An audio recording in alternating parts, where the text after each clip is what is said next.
Good morning, everyone. How crazy is it that we are almost all the way through the first month of 2024?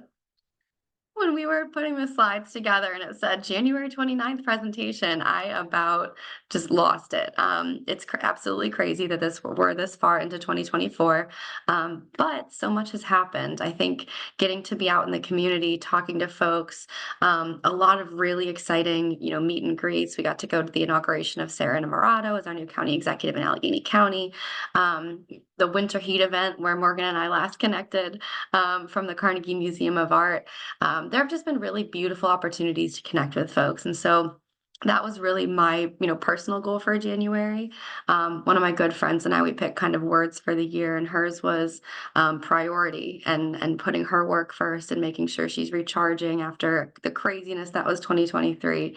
And mine was connection. And so picking that for January specifically, kicking off the year, but also leading into more connections and relationship building for 2024. I'm going to go ahead and get us started here.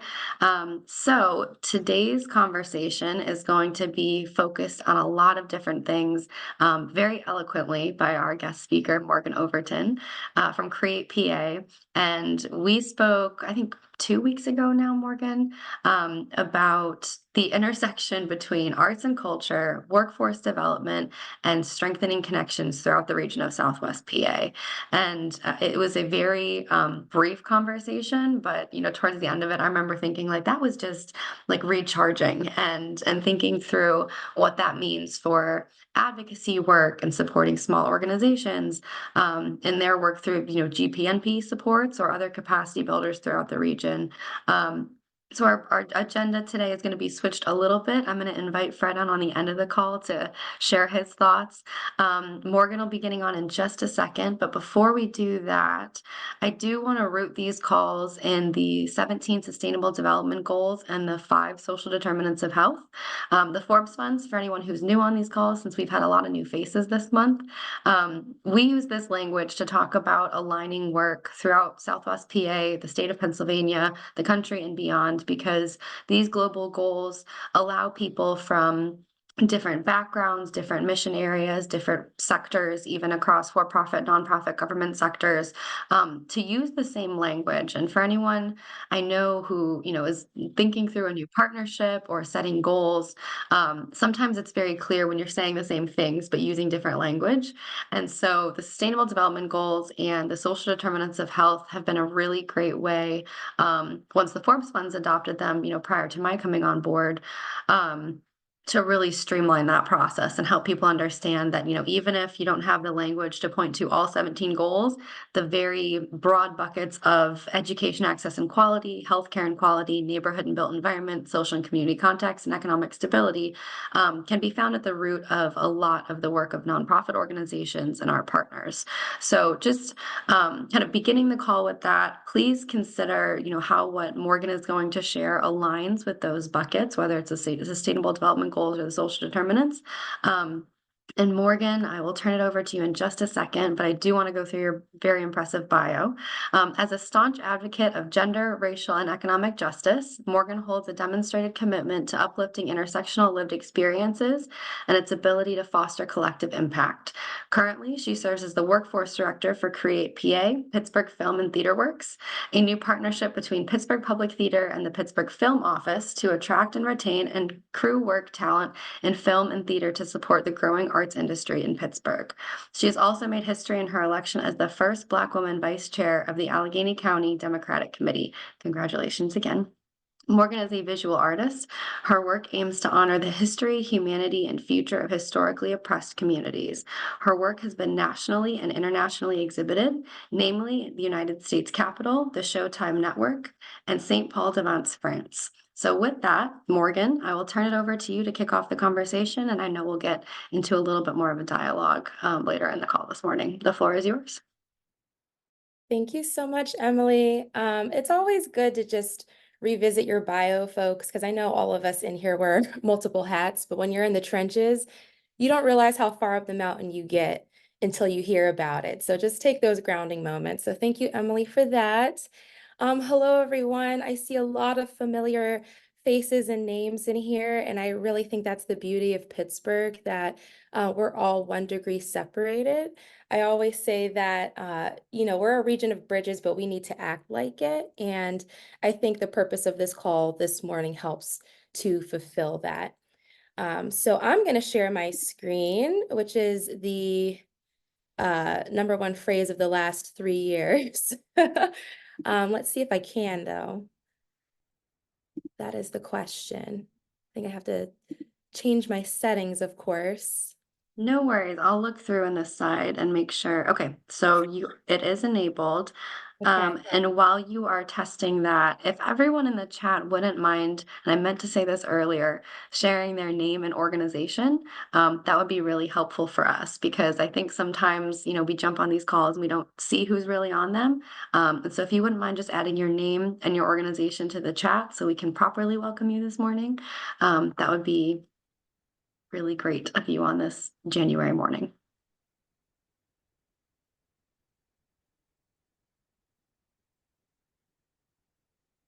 And Morgan, are you able to share? I'm not, but I can just talk. Hopefully, I can give you all a visual picture as I speak. But again, I serve as the workforce director of an initiative called Create PA, Pittsburgh Film and Theater Works. It is a new partnership, as Emily said, between the Pittsburgh Public Theater and the Pittsburgh Film Office. Of course, if you're not familiar with either two of those organizations, the Pittsburgh Public Theater has been around since the mid-70s. It really amplifies locally driven theater work. We had amazing classics like A Christmas Story in the last cycle, A Midsummer's Night Dream in Harlem, and we're nestled right there in the cultural district downtown. That's where I'm based out of. But I'm also split between the Pittsburgh Film Office, which has been around since 1990 and serves as the economic development agency to market Southwestern Pennsylvania as the go-to place for film productions. So how Create PA came about is the Pittsburgh Film Office had already been doing workforce trainings over the last year in partnership with an organization called RealWorks, and they're based out of Brooklyn, New York. And the whole essence of these workforce trainings is, as Emily said in my bio, to attract and retain crew work talent. So what had happened was there was a meeting between Don Keyser, who is the director of the Pittsburgh Film Office, and Shonda McDill, who is an incredible force and the first Black woman to serve as managing director of the Pittsburgh Public Theater. And lo and behold, they found out that they utilize the same union, the International Alliance for Theatrical Stage Employees, or IATSE for short, because nobody has time to say all that out loud. But they utilize the same union. There was also a recognition that there is a gap in a lot of departments. And when I say departments, these are the people that you see in credits at the end of anything that you watch on television, in a program for a stage production, or a movie. And so, really, there could be just two people in an HVAC department, and God forbid one of them gets sick because the whole department would be screwed, to be completely frank. Also, it's unsurprising that there isn't a ton of diversity. There isn't a ton of folks who reflect the population working on productions.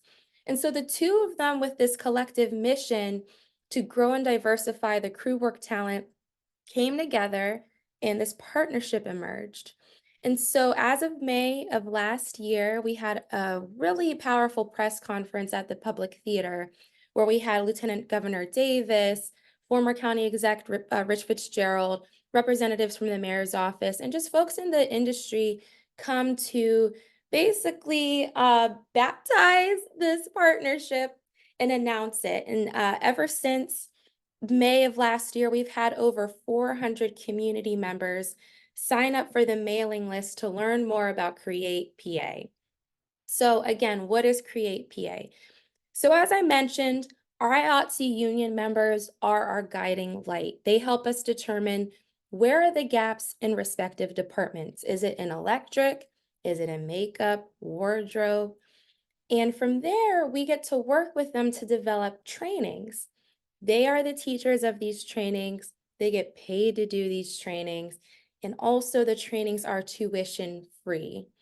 So the trainings are geared for folks who are 18 plus, but I guess I'll put on my political hat here. Even when you're telling people to vote, you can't wait until they turn 18 to tell them about opportunity.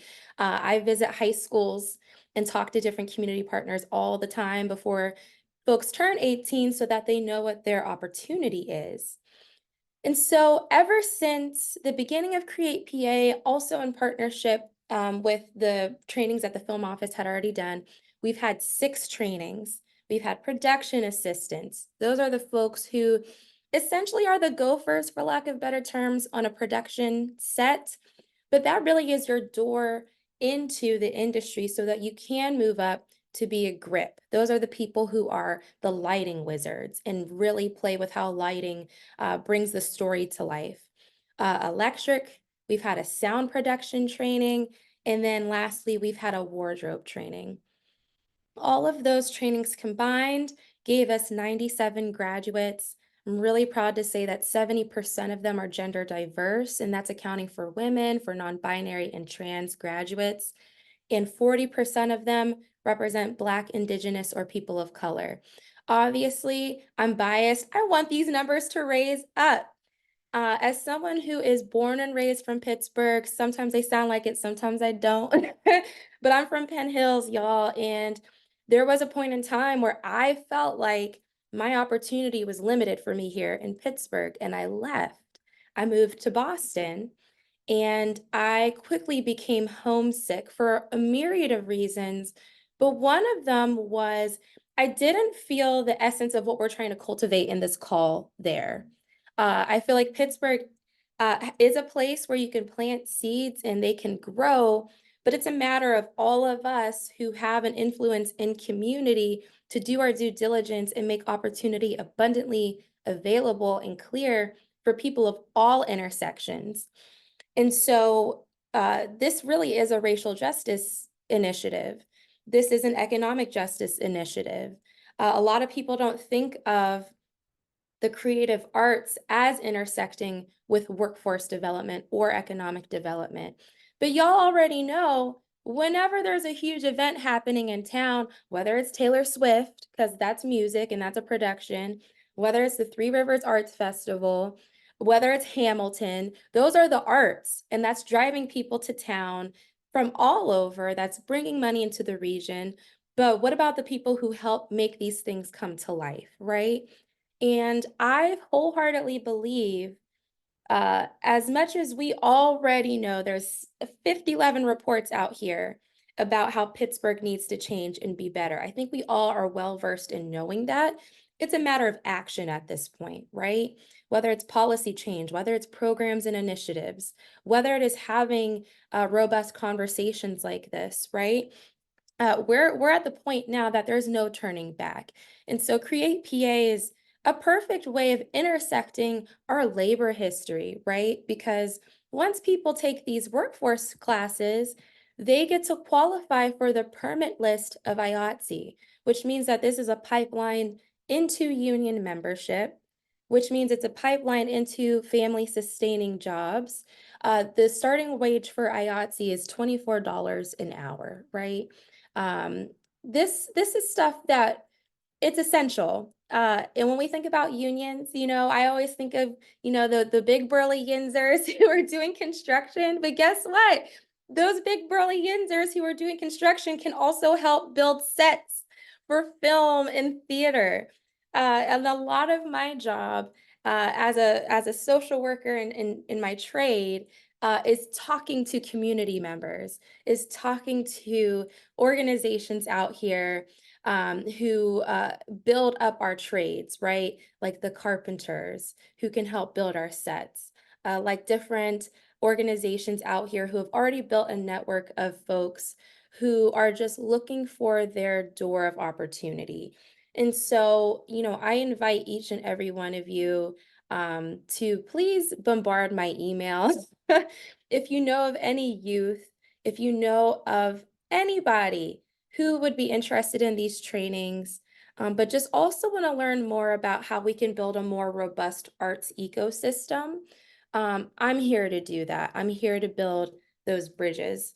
Um, and I will say, once we had those 400 people sign up for a mailing list, me and my researcher brain, I sent out a follow-up survey with these people to find out how old are they? Where do you come from in the region?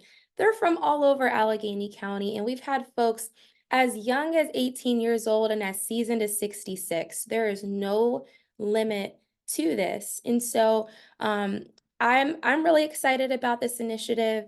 We've hit the ground running ever since May. I think I saw Lawrence McCullough in here. Hi, Lawrence. Lawrence did a great feature of this initiative in Next Pittsburgh, and I encourage you all to read a little bit more about that. And then also to help amplify this work, I helped to organize a legislative luncheon at the Public Theater back in November.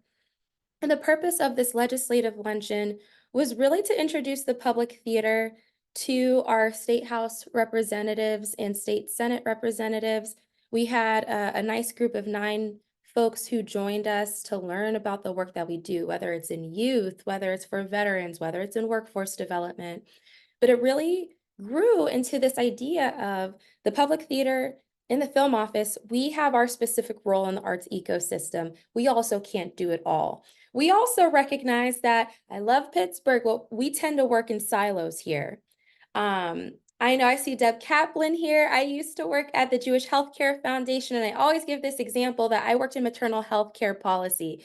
I found that in also in the quest of trying to bridge people together, there would be one group working on maternal health in this community over here in the county, and then there's somebody doing the same thing in this corner of the county, and they don't know each other. And it's like, how is that even possible? And it's the same thing here with developing this arts ecosystem. We have our lane, other groups have their lane, but we're trying to get to the same destination. And so that's when Emily and I realized that we're kindred spirits in this quest of trying to amplify the legacy of the arts that Pittsburgh has, but how do we intersect that with all the other sectors? Because you can't have one without the other. So again, we're going to hold this legislative luncheon as an annual event. Our next one is in December. That's at the end of the year. So we're not going to wait until then to keep momentum up. So again, here's another call to action. If any of you are on the quest of amplifying arts advocacy, however that may look, please consider me part of your squad so that we can have a unified voice as we engage with our decision makers. And that's really all that I wanted to amplify in my portion of this discussion. I really want this to be a dialogue. I'm here to answer any questions. This was just a very long elevator spiel of what Create PA is and what it's trying to do for the arts ecosystem in Pittsburgh. Thank you so much, Morgan. And I know, I'm sorry that the slide share wasn't working, but you are such a dynamic speaker. I'm almost glad it did because you can really see like your passion and unique voice come through without, the PowerPoint slides. Thank you. And I also want to say, given your wealth of experiences, just kind of talking through a couple of them there, having left Pittsburgh and chosen to come back, that's a huge topic of discussion across workforce and economic development right now. So in that experience for you, I remember you going through what caused you to leave. But could you speak a little bit more about like what your onboarding was like in terms of coming back and what made you think like, okay, that was the right decision and I want to stay here? So I'll be very brief and give you all some context because I think that helps to ground the impact. So, long story short, I went to Pitt. I majored in psychology. I thought I was going to be a neuroscientist when I grew up. Moved to Boston, worked at Harvard Medical School, where I worked in a neuroscience lab. I was the only person that looked like me in the entire vicinity. I was in Boston in 2016, and I know I'm biased and partisan here, but we all know what happened in 2016. And then also, we saw a lot of social movements happening, whether it was for racial justice, economic justice. And I felt like I can contribute more of my heart and soul back in the place that raised me. And so I literally looked up what are graduate programs in social justice, and lo and behold, Pitt School of Social Work came up. That's my alma mater. I knew Pitt. So I went back to get my MSW where I focused on community organizing and social action. So that was my road back home. But in terms of orienting myself back to Pittsburgh, I was lucky to be in an environment where I was around like minds. I also came back home where there were a lot of tumultuous things happening. We had our own police brutality case here with Antoine Rose II, and that really grounded me in realizing I'm back home for a reason. Where are my people? And the lucky thing about the social work program is that it orients you to community and people first. And so that's honestly how I got to know many of the faces in this call because a lot of you were part of my journey in trying to make Pittsburgh a better place, and we're doing so collectively. And so it really is community at the end of the day. I know that sounds like a Hallmark card, it might sound corny, but really that's how we're going to get from point A to B in this town. And that's how we become 1 degree separated, but we have to be 1 degree unified. That was so well said. And I think one of the other things that we very briefly spoke about in our kindred spirit conversation was the unique window of opportunity right now to deepen community connections. And I know, I mean, you got to speak on a panel at the summit presentation that came up a little bit in that discussion. But what are some of the things that you would recommend or that you've seen to have people really grab onto and run with versus letting certain opportunities pass them by? Mm. Well, people just need to know the opportunity is there. Um, when I went to Penn Hills High School, I knew I wanted to go to Pitt. It was my dream school, and my counselor said, "You're not going to get in." And so we can't do that to people, right? I think we need to hold multiple truths in Pittsburgh as well. Emily, you and I talked about how I believe it's very easy to get in a scarcity mindset here in Pittsburgh and a fixed mindset. And a lot of that is done so out of survival, right? Again, as I said, we know that Pittsburgh loves to be in the rankings of the most livable, this, that, and the third. But then also, we know the truths of people who have the lived experience, especially if they're a Black woman here in Pittsburgh, especially if they're part of a marginalized community. It is not livable for you. And we need to hold that truth. But what are we going to do with that truth? Are we going to just ignore it and then also say, oh, we're the most this and that? We need to make sure that we're centering those with these lived experiences, but to not fall into that scarcity mindset. How can we amplify the assets that these people are to our communities? Because guess what they're going to do? They're going to leave. They're going to go to Atlanta. They're going to go to New York. They're going to go to LA. They're going to go somewhere that is not the city of Pittsburgh or Allegheny County. And I wish I would have had someone in my journey when I was in that crossroads of, I love this place, but I feel like it doesn't love me back, to say, Morgan, you are a great artist. Did you know that you could go to this organization? Let me connect you with Susie Q at X whatever, right? That could have completely changed my trajectory, that I didn't feel that way about Pittsburgh, that I didn't have to have those microaggressions in Boston and feel alone. Because I would have known that I had community here in Pittsburgh looking out for me. But a lot of that was done so by myself. I'm the first person to graduate from college or hit any milestones. I was lucky to have parents who poured into me. But I grew up working class. I didn't have a rich uncle that could help a sister out, right? A lot of this was done through determination and a belief in myself. But sometimes that might not be enough. You need those helpers down the line, like Mr. Rogers said, right? So just be available, be there for somebody, y'all. Any questions? Y'all got me fired up and it's not even 10:30, but this is stuff that I'm passionate about. Yeah, and I saw Raynell, good morning. Raynell's the chair of the GPNP advisory team, and I saw her comments in the chat. Not to put you too much on the spot, I don't know if you're able to jump in, but like you seem also very passionate about like the topic this morning. Would you like to jump in? Hi, everybody. Good morning. I'm Raynell Jones. Yes, I'm the chairman of GPMP. I'm excited to be here. And I think what Morgan touched on is a lot of what being an African American woman here in Pittsburgh that we do experience a lot of. We do experience that we do get a lot of shutdown, and sometimes we get things promised or pledged to us, and the pledges never follow through. And sometimes we do feel alone in our own city. So we try to reach out and go to other cities where we feel like we'll be more accepted, more helped, and we have more people to lean on.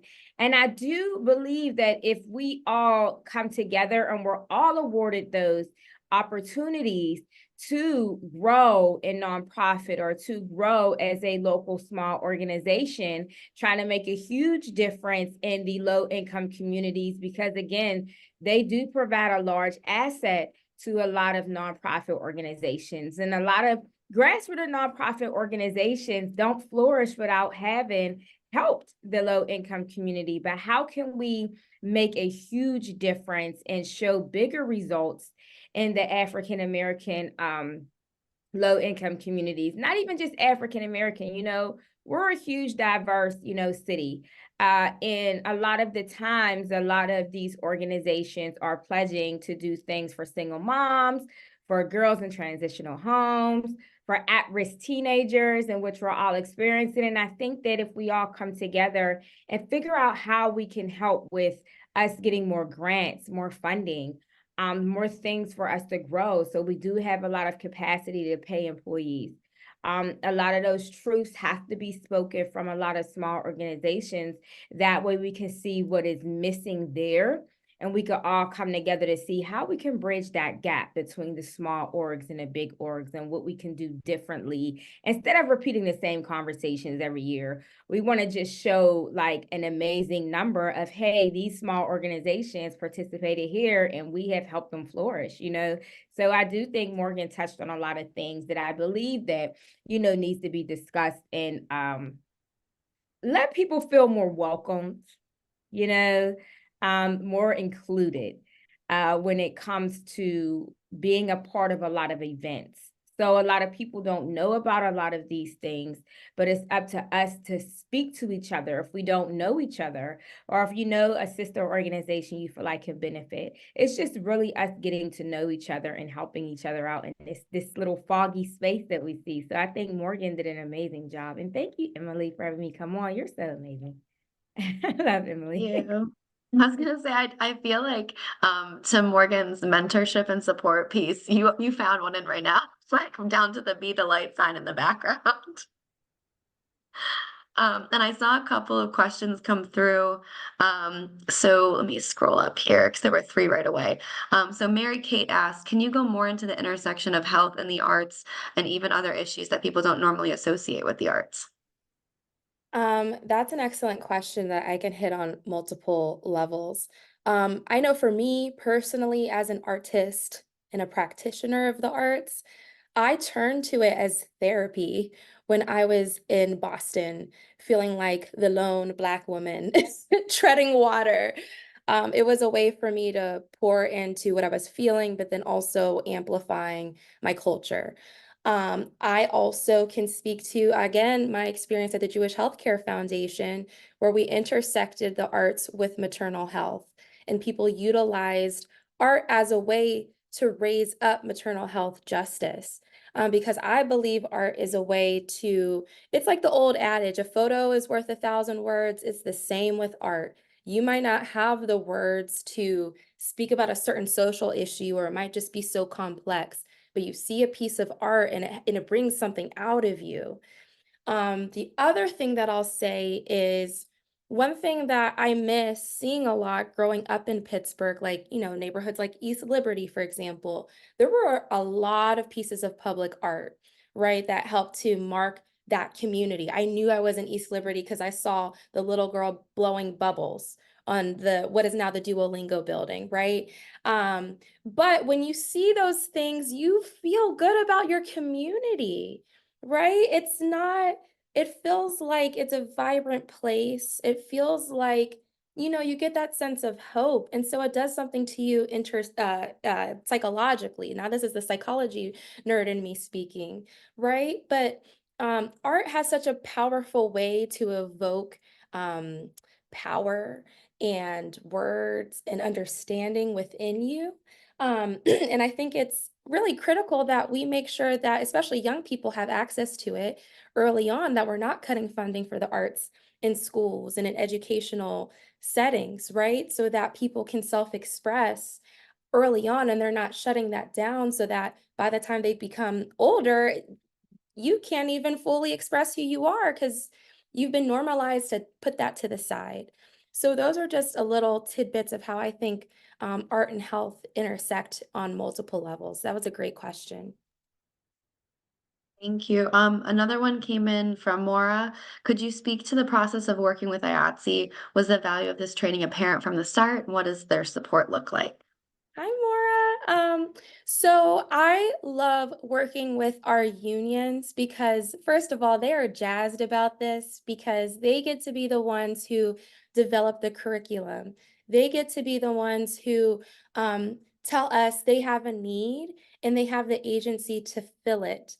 And they are the ones who, I'm a nerd, they're the Obi-Wan Kenobis of teaching the next generation of whatever department they work in. And so the value is abundantly apparent from the very beginning, but then it's really fascinating seeing how these trainings go on. The trainings can be 1 day long, or it could be 2 days, or it could be a couple of months. It really just depends on the nature of the training itself. If it's like an accounting class, like we're having that coming up. But no matter what, these people are pouring into what will be their future colleagues. So I will say it was a little awkward last year because guess what? We had the strikes.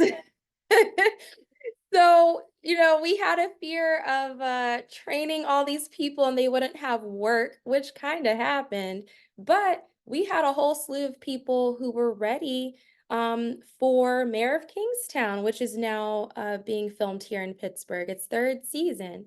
So now we have some people who would have never even known about this opportunity a few months ago, and now they're working on a major production. And so it's been wonderful. And again, I think it amplifies how critical our unions are in any of the work that we do. I hope that answered your question.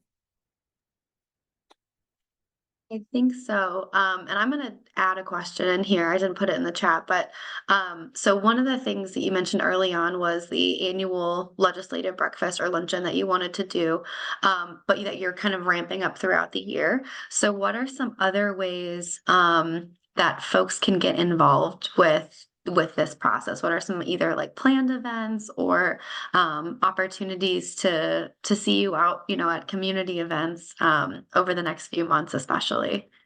I guess the first thing would be to hit me up so we can get coffee and I can learn about how you are trying to amplify um, whether it be the arts or workforce advocacy and how those things intersect. Because I think, I can come up with an agenda all I want, but a more impactful agenda would be developing a coalition of people who are all doing the same thing. So that way we're not going to legislators piecemeal, like, I want this, I want that. And it's like they're looking at us like, why y'all want the same thing and you're coming to me separately? So right now I'm just kind of figuring out who are my people. And from there, hopefully I can bring folks together so we all can talk. And I do believe that there's Arts Advocacy Day in Harrisburg in April. But the question is, what are we even advocating for, right? We can say, I want funding. But when it comes to policy development, when it comes to legislation, where are the arts? What does that look like? You can point to sort of the go-to things like ARPA funds and stuff like that. But other than that, how are we making sure the arts has a table in Harrisburg, even in Washington? And how does that pour back into our communities here in Allegheny County? So I guess just right now, hit a sister up. Let's see what you got cooking and how we can work together. Thank you.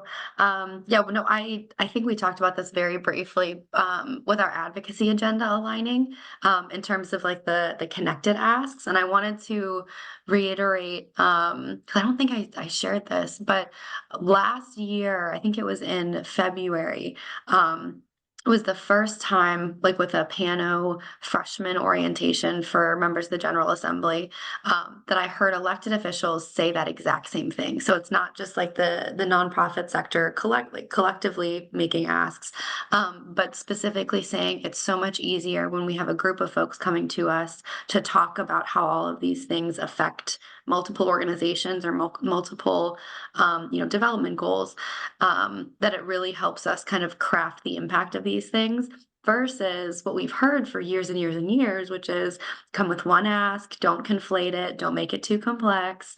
And so even from the other side of that conversation, being more collaborative seems like the answer to every single one of the questions. But yes, I cannot wait to continue these conversations. And I think Monica, we were thinking a little similarly. So Monica had asked, how does Morgan see Create PA growing in 2024? What are some of your thoughts about that? Hi, Monica. All my people are in this Hey, call. I Um, saw your name pop up. I had to come support you. Oh, I appreciate you. So it is connection. I guess if Create PA had a word of the year, it would be connection, and collaboration, because it'll only become a more robust program if I know what's going on in the community. Uh, and also, I will say, and y'all already know this, Allegheny County has probably 50,000 nonprofits. Again, how can we work as a coalition of people doing the same thing so that there isn't yet another nonprofit being developed? But also, a lot of the trainings that we've been doing have been film centric, because you might think that, oh, it's an accounting class. Can't I just do film and theater if I take this accounting class? And the answer is no. There are actually a lot of unique differences between film and theater. And so Shonda has been working to develop a theater centric curriculum so that we're making sure that we're supplementing the local 3 version of IATSE and making sure they have their respective crew members. And then finally, something that I'm really excited about is developing professional development workshops within this, because if this is supposed to be a pipeline and an ecosystem, I'm not here to just hit quotas and check boxes. I'm not just trying to recruit people, take this class, okay, bye, be blessed. I want to make sure that when someone hears about this training, they already feel like they're going to be successful. From applying for it, do we have any barriers in our application? To when they finish the training, do they feel like they can even market themselves in the industry? Because that's daunting, right? Uh, how can we make sure people have their resumes tailored? Because to all of us, a resume is no big deal. We could probably do it in our sleep, but for some people, developing resumes it's so intimidating, right? So we're trying to make sure everything from resume building, financial literacy, people are equipped to be successful in not only the industry, but as people who are in the workforce in general. So that way they can succeed. Even if they choose to do another industry, they already have the core basics to have social mobility. So I would say that is our goal. Last question, and then I'm going to turn it over to Fred and just kind of like respond to all the things that we've covered this morning. But Taylor asked, how accepting is this field for returning citizens? That is a wonderful question. Yes, accepting, because again, we want to make opportunity abundantly available for all people of all intersections. And we were in talks with the Pittsburgh Trade Institute in Homewood, for example, about how can we get their carpenters working on our productions, right? How, again, can we make this opportunity clear that you can work in the arts, you can return, and this is open and clear to you. Because I think that's a critical part of how we make a more robust community, that we're not shutting people out because of their experience, but rather how can they bring their skills that they've developed into the fold. That's what makes us a more vibrant community. And so that's something that we want to be more intentional about. And if you'd like to speak more about that, I am down. But the overall answer is yes. Thank you so much, Morgan. I feel like that's a really good transition point because I've heard Fred talk a lot this year. I mean, even during the summit last year about supports for reentrants.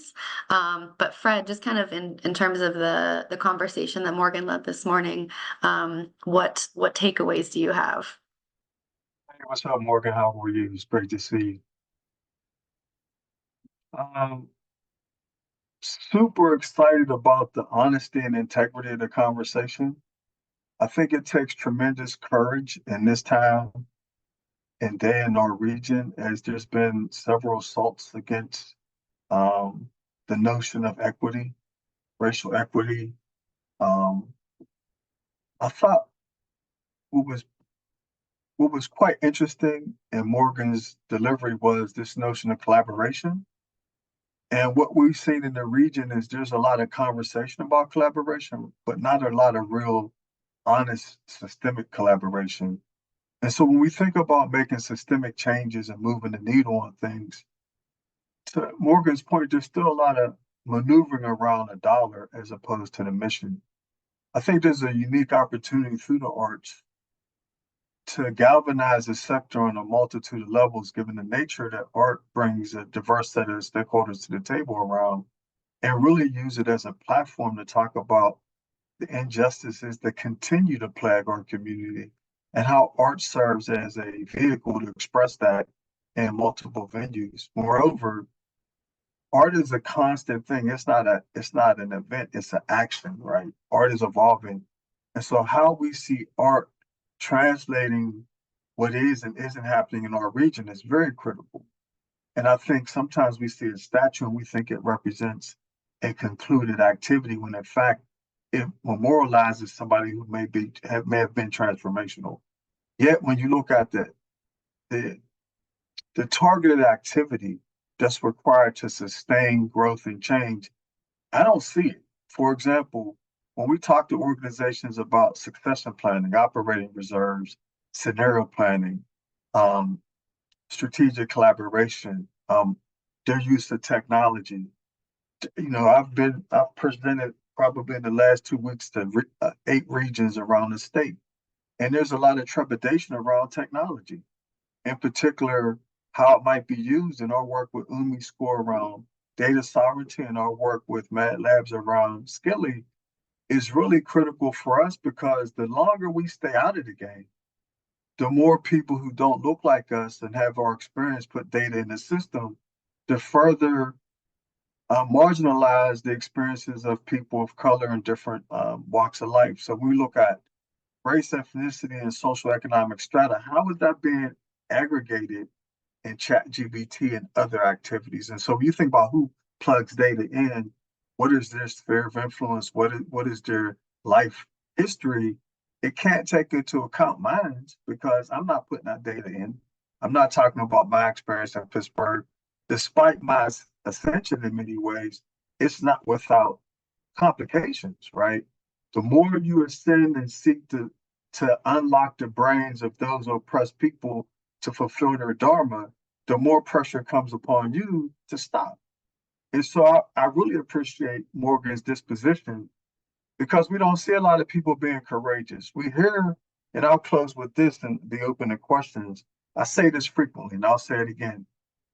Pittsburgh is replete with people who talk about having an interest in change, but not committed to change. People want change to happen, but they want it to happen around them. They never see themselves as needing to change. There's no significant change that can happen anywhere if I don't change first. I have to be the model, the ground zero of the change that I seek in the universe. I can't look at you, Emily, I need you to change, and I'm not changing. And so I don't see that. Honestly, I don't see that. I hear it, but I don't see people really being the vehicle for that kind of change. And I see a lot of people putting energy into, well, what's happening over here? No, what's happening with you? How are you modeling the thing you think is critical in this moment? And how are you galvanizing people around that? And so we've created a culture where people spend more time analyzing other people's stuff and not looking in the mirror at themselves and being the change agent they could be, not for just their families and community, but for the city. And I think that's incredibly selfish. In particular, if you go out there and talk about change, like, can you look in the mirror and say, this is the stuff I'm actually changing? Start with me. Here's the people I'm working with. And I'll give you another example. So this past Sunday, we have a men's group at Shiloh Baptist Church, and it has been on hiatus for a year. And so I was talking to the leader, and we recruited some folks to come. And when I talked to the leader last night, we were debriefing. He said, I thought 10 people were going to come because we made this promise a year ago, and we didn't fulfill it until, on Saturday. 50 people came, 50 men from a cross sector of, ages, an intergenerational group. And I can tell you that everybody there was excited. They had a lot to say. They were hurting as a result of COVID. They had to create a space where they can be honest and authentic. And I was saying, only a tenth of my people I invited came because they had other commitments. This was going to grow, and we'll have to move to the sanctuary. And it was like, in that moment, he was like, man, this is powerful. I was like, people are asking to be led to do something different. Who is willing to step up and do that? It's a simple thing. It don't take a lot of money. We fed people breakfast. And then at the end, people didn't want to leave. So we were there an extra hour just, unpacking with people what's going on with them since COVID, people's marriages, relationships. COVID did a number on not just our health, but our mental well-being and our relationships with other people. And we have yet to talk about unpacking the impacts of COVID beyond the health dynamic. And that's crazy to me, given the impact it's had on the world.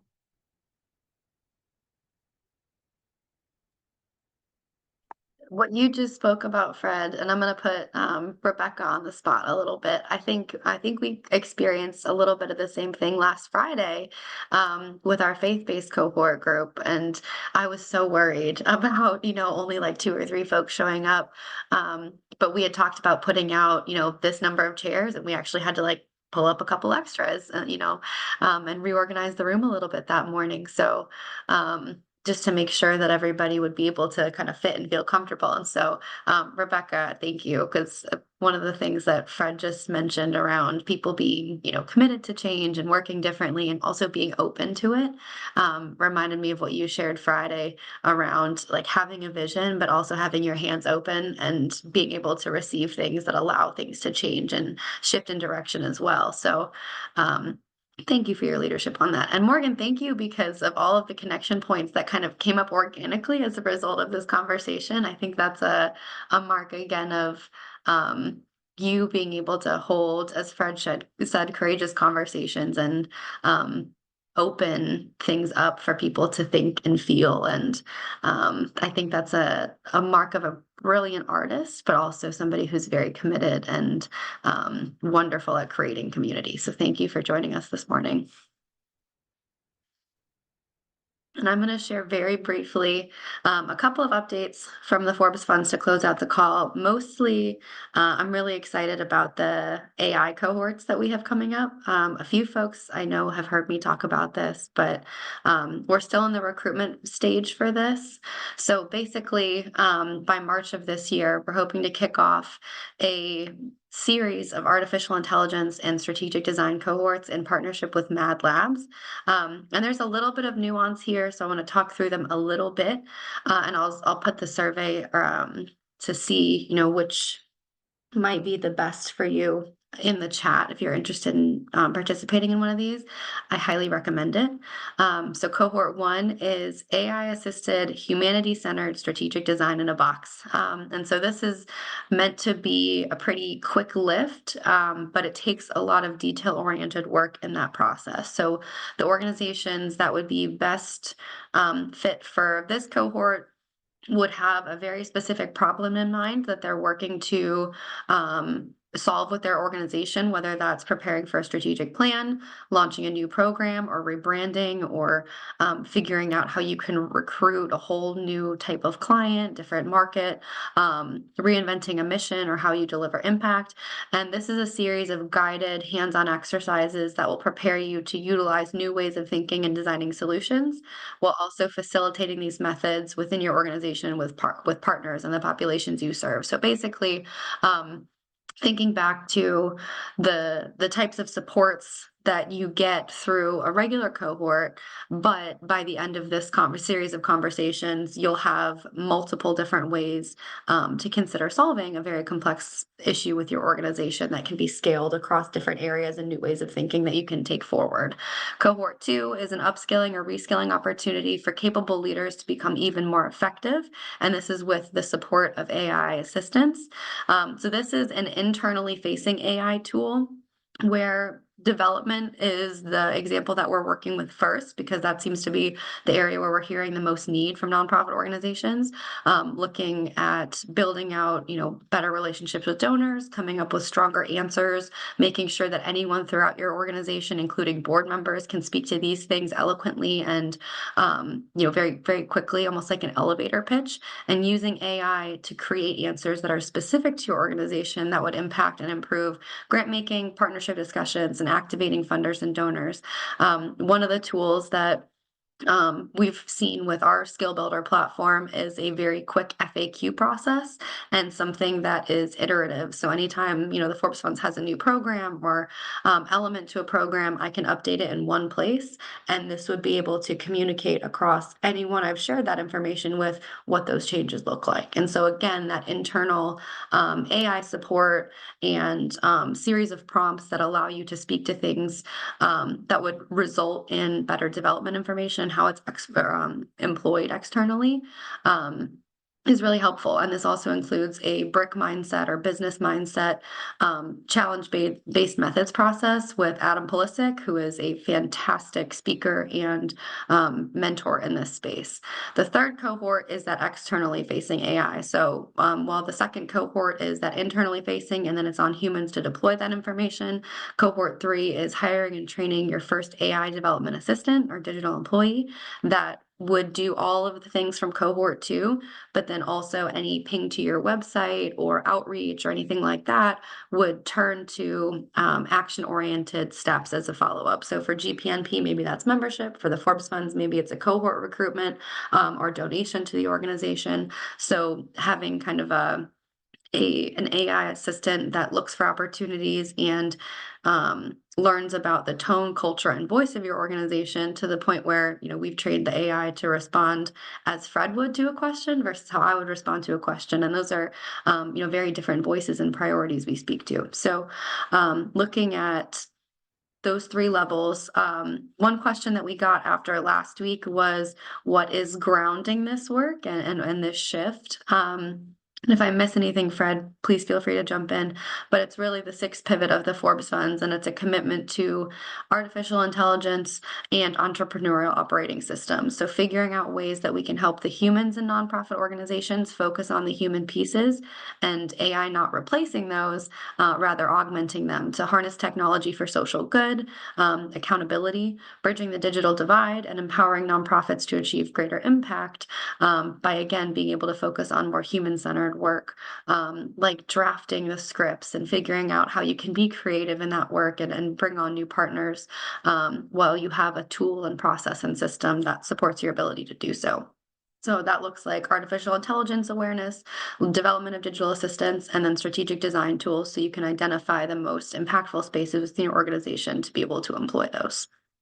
And I would add, thank you, Emily, for bringing this up. To those who don't understand our 6th pivot, our 6th pivot really represents a response to what's happening in the ecosystem in particular, the fallout and the cliff effect of the CARES Act resources drying up and people not really using that resource to think about pivoting their organization as opposed to maintaining the status quo. What they've done is, so the two things we're offering is a tool to help use technology to optimize your ability to rethink your work in the 21st century global economy.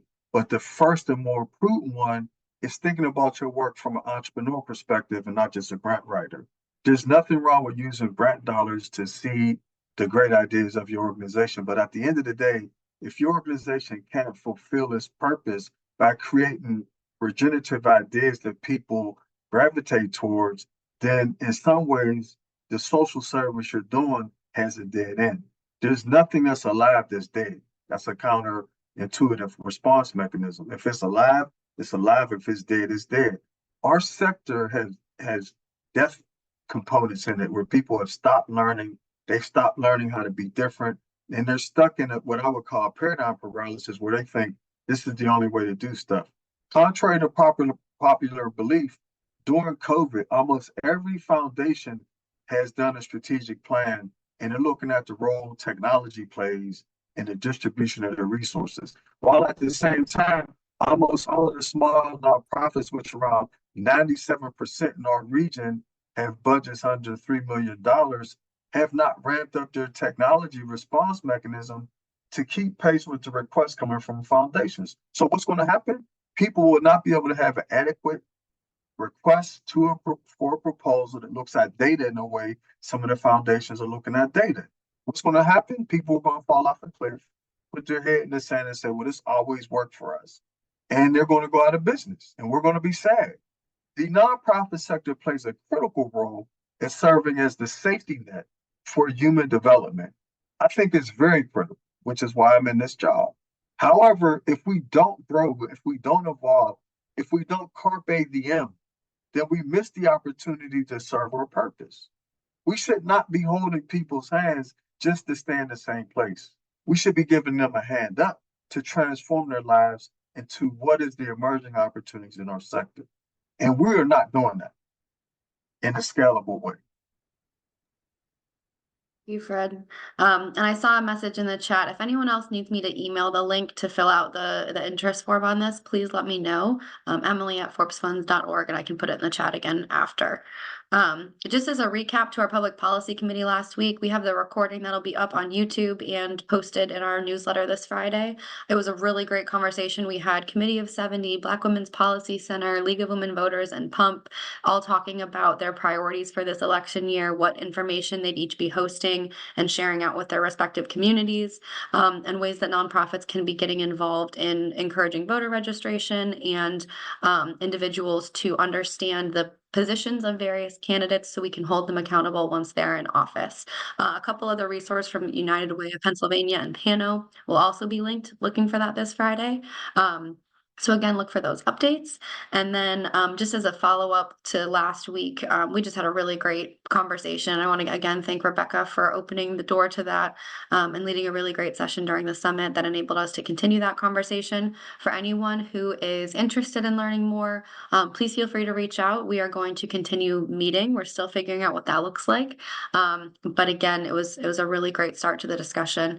So if you're a faith-based nonprofit organization, please feel free to reach out. And lastly, today is the PCCD application extension deadline for the Commission on Crime and Delinquency, 2 different grant areas. So one for violence intervention and prevention, and one more community level for municipalities, counties, and district attorneys' offices. So this is the last day to, this is the last day to forward questions. The deadline is the 31st of this month.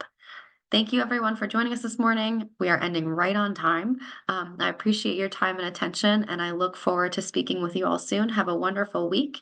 And I realize that I did not launch the poll this morning, but I also don't have the line 2. I might send out a survey for participants as a follow-up so we can get some feedback from you all. Thank you so much for joining us, Morgan. Oh, thank you. Yes, I saw the poll launch. Please fill it out because it helps us figure out what kinds of speakers we could have on and different topics from different sectors and all different perspectives that could be helpful to folks. So again, please answer. Takes about 2 minutes. Complete the poll questions. I appreciate your extra couple of minutes of time this morning. Thanks, everyone.